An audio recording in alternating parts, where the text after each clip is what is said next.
अभी 1 तारीख को वोटिंग है। आप सभी लोग एलिजिबल हो, पहला वोट होगा आप लोगों का। किन मुद्दों को देख करके हम वोट देंगे? क्या मुद्दे बताने, हमारी यूनिवर्सिटी अभी तक ऐसी की ऐसी है, जो इसको करेगा पूरी उसके बाद उसको देंगे वोट। सुख सरकार ने बोला था कि भाई नौकरियां देंगे और अभी तक निकली नहीं है वो नौकरियां, पुलिस में वो कुछ भी नहीं निकला।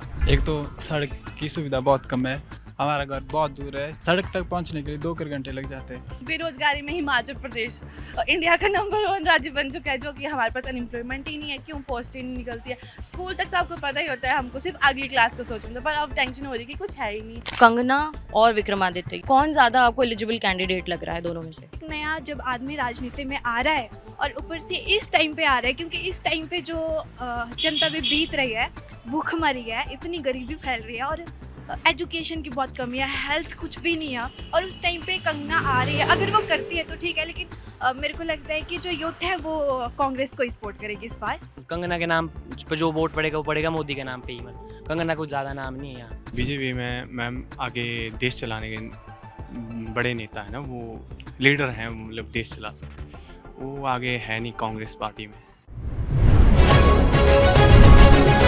ललन टॉप चुनाव यात्रा पावर्ड बाय मंगलदीप। प्रार्थना की महक, प्रार्थना के बाद भी। प्रार्थना की महक, प्रार्थना के बाद भी। नमस्कार, मेरा नाम उपासना है और आप मुझे इस वक्त जहां देख रहे हैं ये हिमाचल प्रदेश का मंडी ज़िला है। ललन टॉप की चुनावी यात्रा में हम अलग अलग जगहों को कवर कर रहे हैं और उसी कड़ी में हम पहुंचे हुए हैं हिमाचल प्रदेश के मंडी ज़िले में। और ये जो पूरा मेरे पीछे ग्राउंड दिख रहा है, ये पडल ग्राउंड है, जो मंडी के आसपास के और गाँवों को मिला करके इकलौता सबसे बड़ा ग्राउंड है, जहाँ पे बच्चे आपको दिख जाएंगे तैयारी करते हुए, स्पोर्ट्स खेलते हुए, लोग टहलने भी आए हैं और सामने बस स्टैंड है। तो ये पूरा एक तरीके का हब है स्टूडेंट्स का, जहाँ पे वो पढ़ाई करके घर जाते हैं। कुछ बच्चे जिनको तैयारी करनी होती है वो तैयारी करते हैं। तो चुनावी यात्रा कवर करते हुए हमने सोचा कि जो यूथ है, जो पढ़ाई करने वाला तबका है, वो क्या सोचता है। यहाँ के 2 सबसे ज़्यादा बर्निंग कैंडिडेट्स जो हैं, सबसे ज़्यादा चर्चित कैंडिडेट्स हैं कंगना और विक्रमादित्य, उनके बारे में, उनके क्या मुद्दे हैं, वो किन चीज़ों से परेशान हैं, सरकार से क्यों खींचे हुए हैं और किस तरीके का बदलाव लाना चाहते हैं, इन तमाम मुद्दों को समझने के लिए आज हम इस ग्राउंड में हैं और अलग अलग यूथ से उनके समस्याओं को समझने की कोशिश कर रहे हैं हम। आइए जानते हैं। क्या नाम है आपका? कुशाल ठाकुर, क्या उम्र है? 18 साल। और क्या करते हो? ITI। ITI कोई कॉलेज है यहाँ पे? नहीं, ITI है, मतलब यहाँ हेड जो है, मतलब औद्योगिक प्रयोगशाला है कुछ है। मतलब एग्जैक्टली बताओ कि क्या काम होता है, क्या सीखते हो वहाँ पर? नहीं, ट्रेनिंग एक टाइप की, मतलब अच्छा। फिटर में करते हैं उसमें।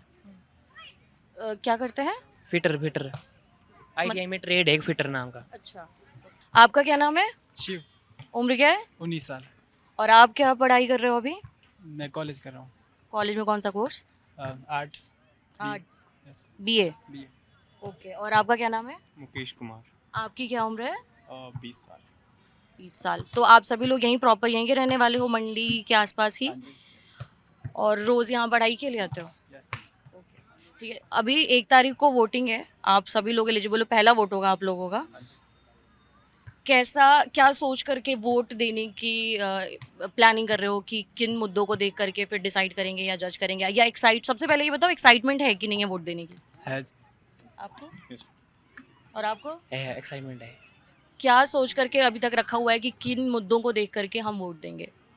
हम तो मतलब हमारे तो यहाँ क्या मुद्दे बताने, हमारी यूनिवर्सिटी अभी तक ऐसी की ऐसी है, जब से मतलब जयराम सरकार गई है उसके बाद यूनिवर्सिटी ऐसी की ऐसी है। शिवधाम हमारा वैसा का वैसा ही पड़ा है। वही मुद्दे है, जो इसको करेगा पूरी उसके बाद उसको देंगे वोट। जब से जयराम गए, मतलब उन्होंने बनवाया था कुछ प्रोग्रेस? टाइम सैंक्शन हुई थी शायद ये यूनिवर्सिटी, उसके बाद तो जब से सुख सरकार आई है उसके बाद ये इतनी की इतनी ही है। तो आप लोगों ने किसी से शिकायत नहीं की कि इस पे कुछ काम होना चाहिए? वही होनी बातें बहुत हुई इसके बाद हुई, पर ये उसका कुछ नहीं हुआ अभी तक। शिवधाम है हमारा, वो भी उतना का उतना ही है। और एजुकेशन के अलावा और कौन कौन से चैलेंजेस आपको लग रहा है कि यहाँ पर हैं? रोड, सबसे ज़्यादा रोड की टेंशन है यहाँ। सबसे ज़्यादा जाम लगते हैं हमारे यहाँ, तो मार्केट में जाम लगते हैं। और ये हमारा जो NH नहीं है, कीर्तपुर लुमनाड़ी, इसमें बहुत ज़्यादा जाम लगते हैं। जाम कहाँ से आते हैं? लोकल लोगों वाला या टूरिस्ट वाला है? टूरिस्ट वाला है मेन, जो यहाँ से टनल नहीं है कि यहाँ से है परे से है जो आगे निकलती है पंडोह में जाकर, वो अभी तक पूरी नहीं हुई है, उसकी वजह से जाम लगते हैं बस। तो टनल बन जाएगा तो आपको लगता है कि डेवलपमेंट भी बहुत ज़्यादा होगा, हाँ। रोड बढ़ जाएगा? हाँ तब तो होगा, रोड भी बढ़ेगा और टूरिस्ट भी आएंगे। और आपके क्या मुद्दे हैं, आप क्या देख करके डिसाइड करोगे? एक तो सड़क की सुविधा बहुत कम है, हमारा घर बहुत दूर है, इसलिए रूम रखना पड़ता है क्योंकि डेली अप डाउन नहीं कर सकते, इसलिए घर बहुत दूर है, बहुत चलना पड़ता है। इस कारण हम कितना चल के आते हो? बस सड़क तक पहुंचने के लिए 2 घंटे लग जाते हैं। और वापस जाने में भी उतना समय? यस, उससे ज़्यादा, क्योंकि जहाँ वापस जाने के लिए चढ़ाई है। और पढ़ाई करके आने के बाद कुछ उसकी तैयारी भी करनी पड़ती होगी, फिर वो घर जाके क्या रूटीन होता है आप लोगों का जब आप आते जाते हो तो? रूटीन अगर घर जाते हैं तो पैदल चल के ही थक जाते हैं, फिर पढ़ाई तो थोड़ा बहुत टाइम दे पाते हैं फिर बस। और आपकी क्या प्लानिंग है कि किन मुद्दों को अभी तक आपने नोटिस किया है कि जो मंडी में होने चाहिए थे सुधार, ये नहीं हो पाए? वो पहले तो मैम नौकरी, वो सुख सरकार ने बोला था कि भाई नौकरियां देंगे, और अभी तक निकली नहीं है वो नौकरियां। पुलिस भी वो कुछ भी नहीं निकला, तो नौकरी होनी चाहिए। और नौकरी नौकरी के बाद? नौकरी लगी तो अच्छा, मेन आपका पर्सनली मानना है कि रोजगार के मोर्चे पर कुछ अगर डेवलपमेंट होता है, और जो कि सुख सरकार के आने के बाद नहीं हुआ है, तो अभी कौन सी पार्टी आपको लोकसभा इलेक्शन में लग रहा है कि आप उनको वोट देने जाएंगे? आपका पहला टाइम भी होगा। बीजेपी में, क्यों? क्योंकि बीजेपी में मैम आगे देश चलाने के बड़े नेता है ना, वो लीडर हैं, मतलब देश चला सकते। वो आगे है नहीं कांग्रेस पार्टी में। कौन है बड़े नेता बीजेपी के, और कांग्रेस में कौन से ऐसे लोग हैं जो आपको लग रहा है कि उनके अंदर दिख नहीं रही है कैपेसिटी मुझे? वो बीजेपी है मोदी सरकार, वो देश को चला सकते, मतलब राहुल गांधी वगैरह वो है नहीं। क्या क्या दिख रहा है, क्या दिक्कत लग रही है? राहुल गांधी में आ तो रहे हैं, रैलियां भी कर रहे हैं, क्यों आप संतुष्ट नहीं लग रहे? क्या आपको क्या एडवाइस देना चाहोगे एज अ सिटीजन? वो जिस तरह भाषण देते हैं ना, वो क्या बोलूं, पैसे दे रहे हैं, ऐसा नहीं हो सकता मैम, देश नहीं चल सकता पैसे के।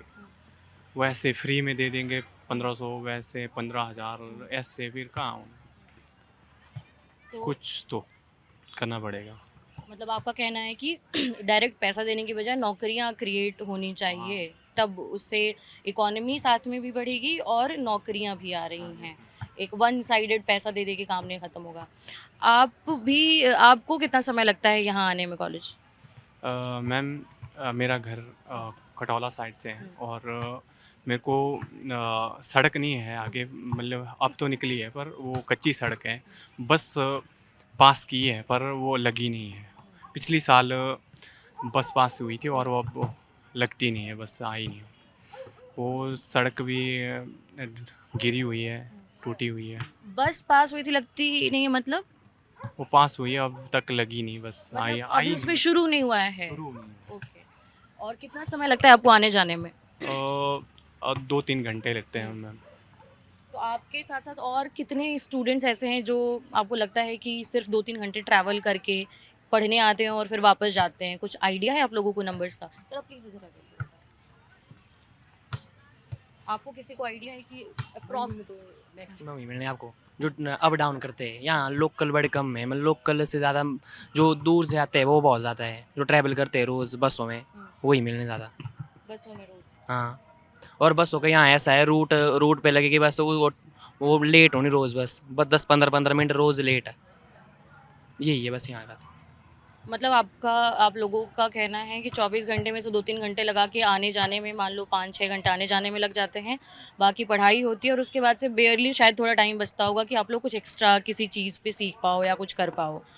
इसके अलावा आप लोगों के घर में अभी तक ने देखा होगा या मम्मी पापा के बीच में कुछ ऐसा डिस्कशन होता है इलेक्शन को लेके उतना, या फिर बहुत नॉर्मल सा इवेंट है? वैसे तो आजकल घर जाते ही नहीं है, अच्छा, यहाँ रूम ले रखा है? क्योंकि रूम ले रखा है। अच्छा अच्छा। और आप? ज़्यादा तो है पर उतना ज़्यादा नहीं है, इलेक्शन के बारे में कम ही है, मतलब ज़्यादा नहीं है, सीधे शुरू से ऐसा माहौल रहा है या फिर अभी पिछले कुछ टाइम से ऐसा दिखा है? अभी पिछले कुछ टाइम से क्यों मतलब? ज़्यादा अवेयर भी नहीं है, और ऐसे ही क्या बताएं। आपको क्या लगता है? कोई बात नहीं। अगर कौन सी सर मतलब कंगना और विक्रमादित्य ये दोनों कैंडिडेट हैं आपस में, अभी तक आप लोगों ने देखा होगा दोनों अलग अलग जगह रैलियां कर रहे हैं, कौन ज़्यादा आपको एलिजिबल कैंडिडेट लग रहा है दोनों में से?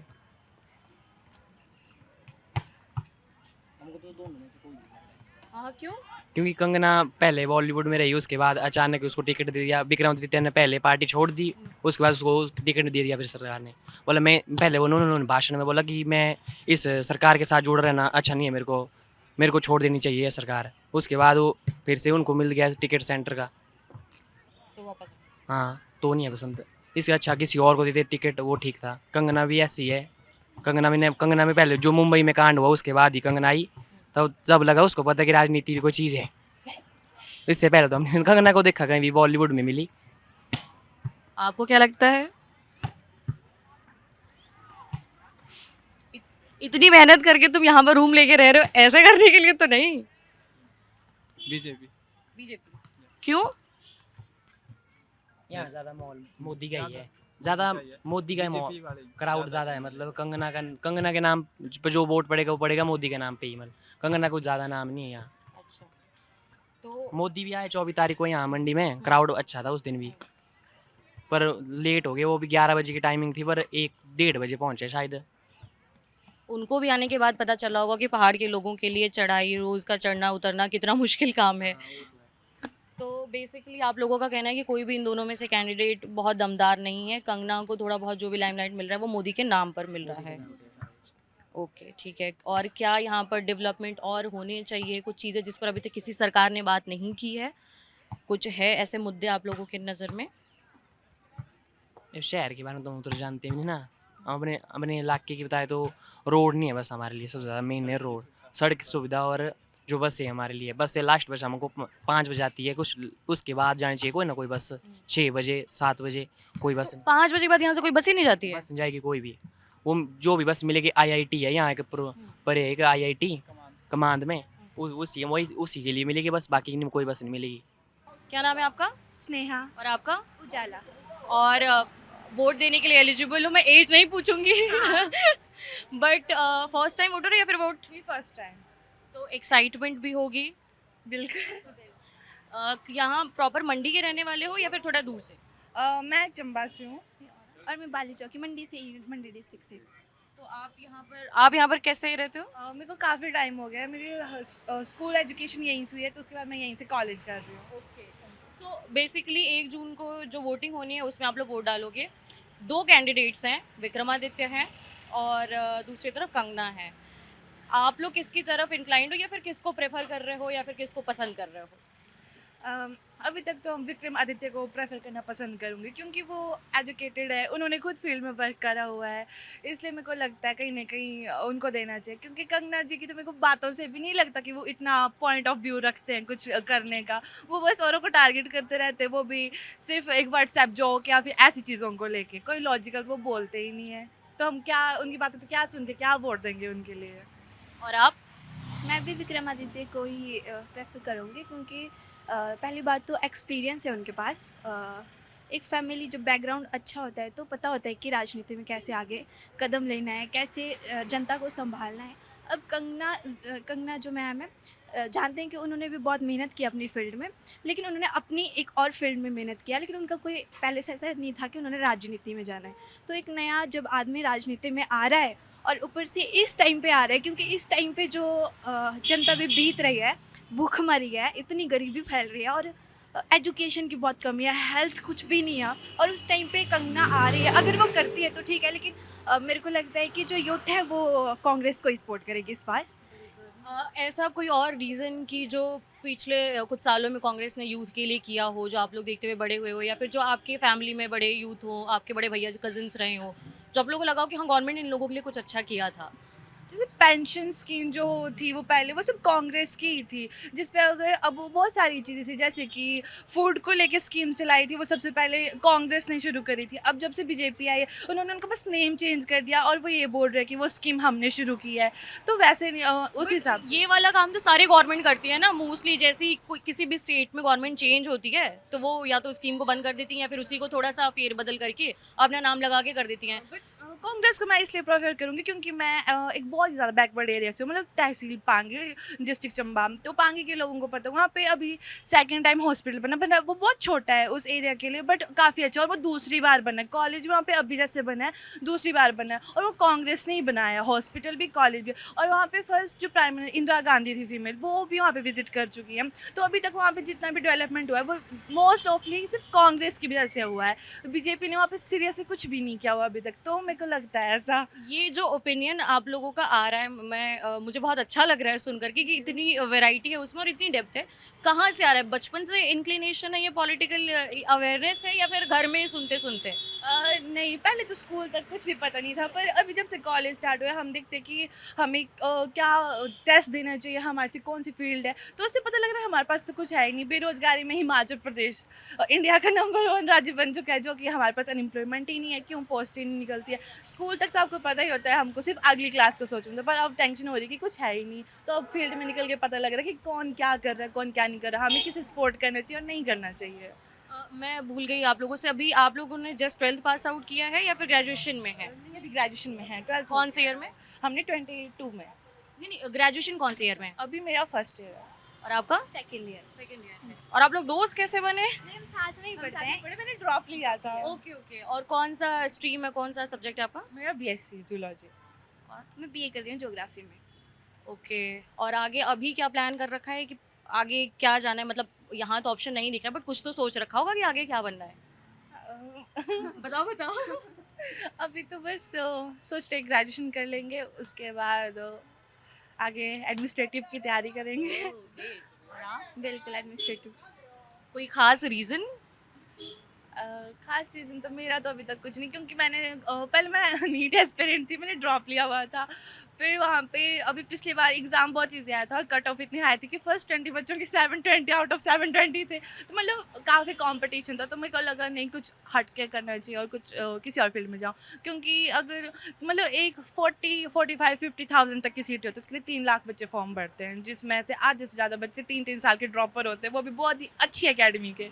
तो मेरे को लगता है कि मेरे को फिर किसी और फील्ड में काम करना चाहिए। और आप मतलब क्या सोच रखा है, आगे क्या प्लान करना है? आगे तो मेरा 10th क्लास से ड्रीम है कि यूपीएससी करना है, तो मैं अभी तक उसी ड्रीम पे ही काम कर रही हूँ।